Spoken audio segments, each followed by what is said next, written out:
Hello and welcome back to the TV room. If you were watching yesterday, you would have seen that we did all kinds of tests and found many, many bad chips. I have just repopulated this 64 with all the good chips that were working in my other test 64. And excuse me while I walk in front of the camera here. It is time to turn it on. And so far, remember, this board, we have never seen it working. It had, if you remember, what did it have in it? It had a wrong chip. It had a 6522, not a 6526. The PLA was bad. The PLA burned and singed my finger. The VIC chip is bad. The SID chip is bad. It's bad. And and it didn't have a 6510. It had an 8500, which seemed to work in the other board. Anyway, it is time. Rudy, are you ready? I'm waiting with bated breath. Okay. Let me just. Oh, you know what? Let me just. There. That one ROM chip didn't look quite seated nicely. Want to know. Yes, inquiring minds want to know. I'm double checking every single witness mark. I'm looking at everything to see if everything looks dandy. And I'm going to turn it on. And it makes a nice noise. And it doesn't come up. Did you get that white line on the left side of the screen or not? No, it makes the flash like it could, but it doesn't come up. Your dead test cartridge in there. Well, I'm gonna put what is going on here? You have some bad RAM. It's possible. Alright, well, that cartridge doesn't do it. I'm going to take the retro rewind one and put it on. It has switches on the side. It has two different dead tests. It does. And I'm going to slip that in here. I'm going to turn it on and see if anything comes up. Okay, oh, it's flashing. One. Okay, that typically means there's a bad RAM chip. Yep. Okay, I'm going to switch to the other dead test on the retro rewind kit part thing without anything else, and I'll see it is flashing once. So, bad RAM. Now I'm touching each of the RAM chips to see if any feel hot, and none of them do. And the other thing, of course, is it may be telling me right now it's one bad RAM chip. It may be more. It may be saying, oh yes, you've got a bad one, and then I swap that out, and then it says, oh wait, you have another one. I'm just touching all the little chips in the RAM area to just see if my scorched finger can get scorched anymore.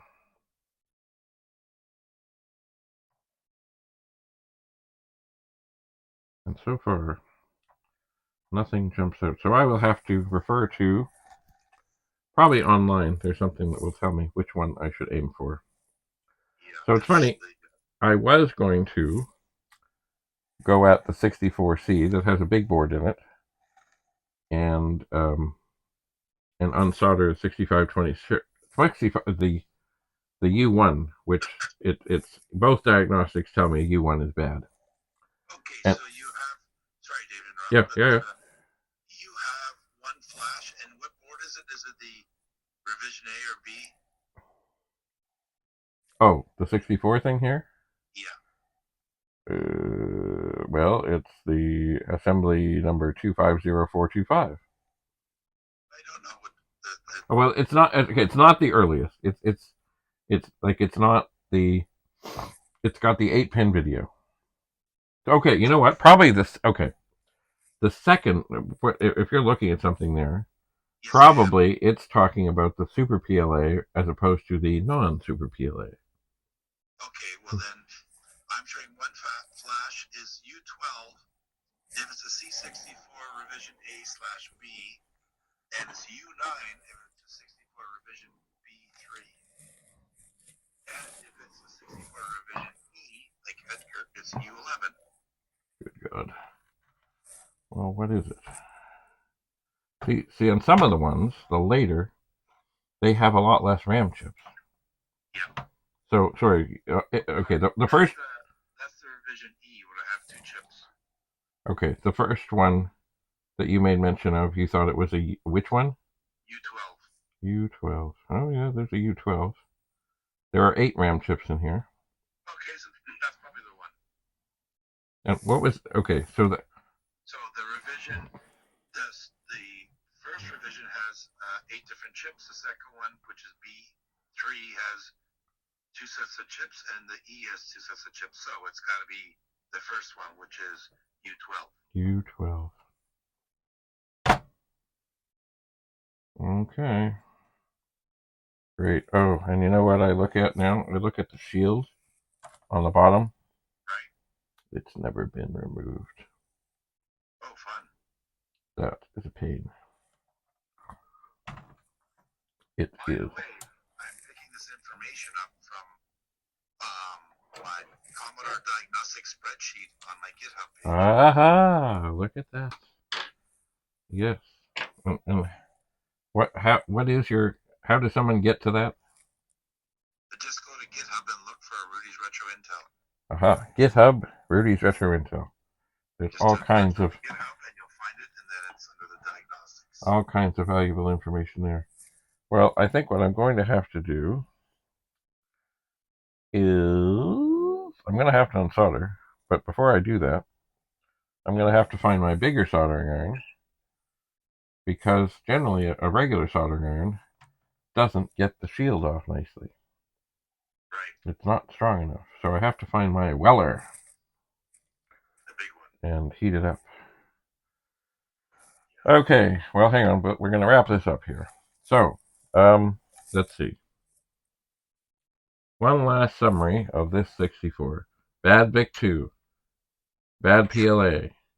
Bad SID chip. 6522 chip that should be a 6526.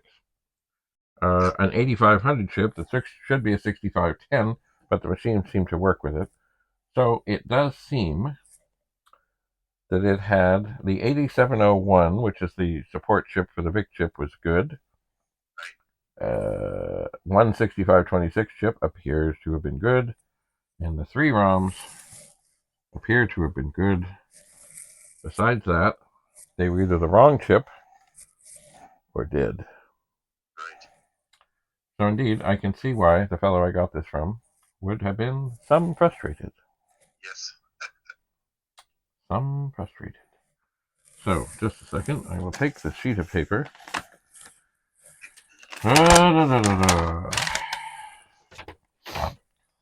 Oh, this is the one I was going to work on first. But boy, I really had high hopes I wouldn't have to be desoldering.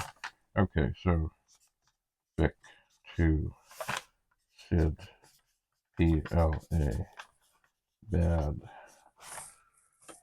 6522, wrong, 8500, wrong, but works. One flash equal U12 says Rudy. Have you ever tried the piggyback test? I have not. So you take another RAM chip and you put it on top of the suspected bad one. Yep. And line it up so all the pins are touching the chip on the board. And sometimes that works, and if it works, that's the bad chip. Huh. I have seen and heard of this. I have never been brave enough. Okay. Boy, there was a lot of bad stuff in here. All the expensive stuff is bad. Yeah. Yeah. So, what is the plan? Unsolder. U12 put in socket. You can try the sockets I gave you too. Oh yeah. How many pins are they? I can't remember. I don't know if they're 14, I think. Let me count these. That may be just dandy. Hang on. 1, 2, 3, 4, 5, 6, 7. Oh, okay, these ones are 16, but I will check. If they are the right size, I will put one in. I don't remember if they're 14 I gave you or 16 I gave you. I don't know. I'll see. Anyway, I have updated the notes, and everything is dandy. Now I have to then decide, am I going to carry on with something else, or am I going to then... I'm not desoldering now. I'm not. But I might leave this as it is. Oh, I can turn the monitor off. And then tomorrow I can see about getting the weather and doing whatever and sucking that thing out and putting a socket in. Of course, then I've got to find a RAM chip somewhere. I bet, you know what? I bet you in some other machine that I probably have somewhere handy, there's probably at least one RAM chip in the socket. Possibly. Or, or the other thing I could do is make a pile of, as I've done before, the ones that need to go into intensive care. And then into intensive care. That means it's time to desolder. Don't be surprised if you have more than one bad RAM chip. Yeah. Because if that PLA got that hot and you burnt the PLA and the VIC chip, I wouldn't be surprised if most of it, all of them is bad. But you'll find out when you replace that U12. Yes. Hopefully not. It's only 8 chips with 16 pins on each one. That's it. So I've just turned this back on just for fun. And I'm going to just touch around to see if anything quickly feels beastly hot. I know the power supply is good. I checked it with Rudy's power checker, and it was reading 5.08. Oh, that's good.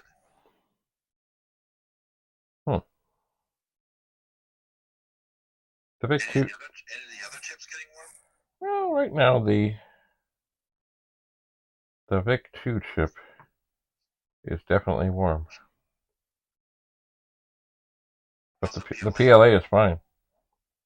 See, from what I know of and remember these things, the 6581 and the video chip, they use the 9 volts.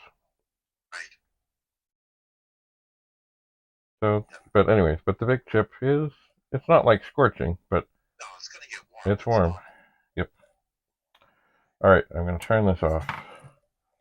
I'm going to, I'll leave it plugged in, and then I suppose I will walk over and stop recording, and maybe, yeah, I don't want to dig into more, but I do want to, like, this is supposed to be the soldering table. Yes. That is never supposed to get, like, messed up with things. Right. Well, it's getting messed up. Well, the thing of it is I just have to make sure that I tidy up, well, sort of like in the doctor's office, tidy up between patients. That's right. That's a good idea. So I suspect what I'll end up doing tomorrow is checking this RAM chip, but also taking, well, you know what, I'm sure it's bad. From what the guy said, the joystick port didn't work, but I'll take a cartridge, I'll take a joystick, and I'll just double check.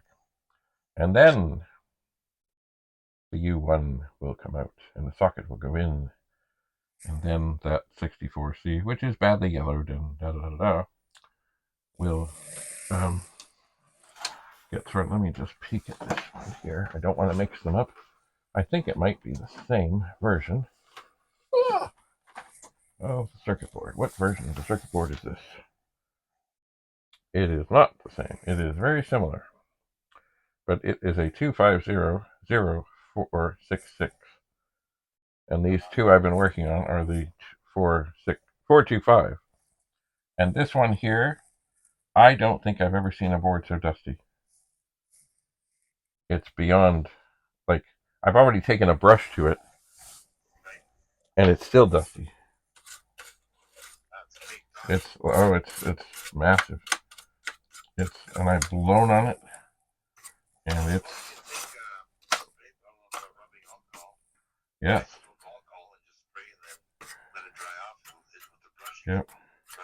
Yep. And it's like it's got like dust bunnies. Yeah. Well, that's better again, but still, it's like, wow. But it works. Most everything is not socketed, but it is reporting that one chip is bad. But certainly, it needs. It's funny, even when I'm taking the brush to it, more stuff is ending up back on it at times than what I just had on it. Oh, now there's dust on the phone. No, not that. All right, I'm going to unplug this dead 64. Oh my word. From the monitor, from the power, and as an added bonus, I'm going to unplug the power supply because it doesn't need to sit there cooking. And then I'm going to walk over and I'm going to say, stay tuned for the next exciting episode when I desolder. And what will I so desolder a RAM chip and probably a 6526 from another board, and we'll see where we're at.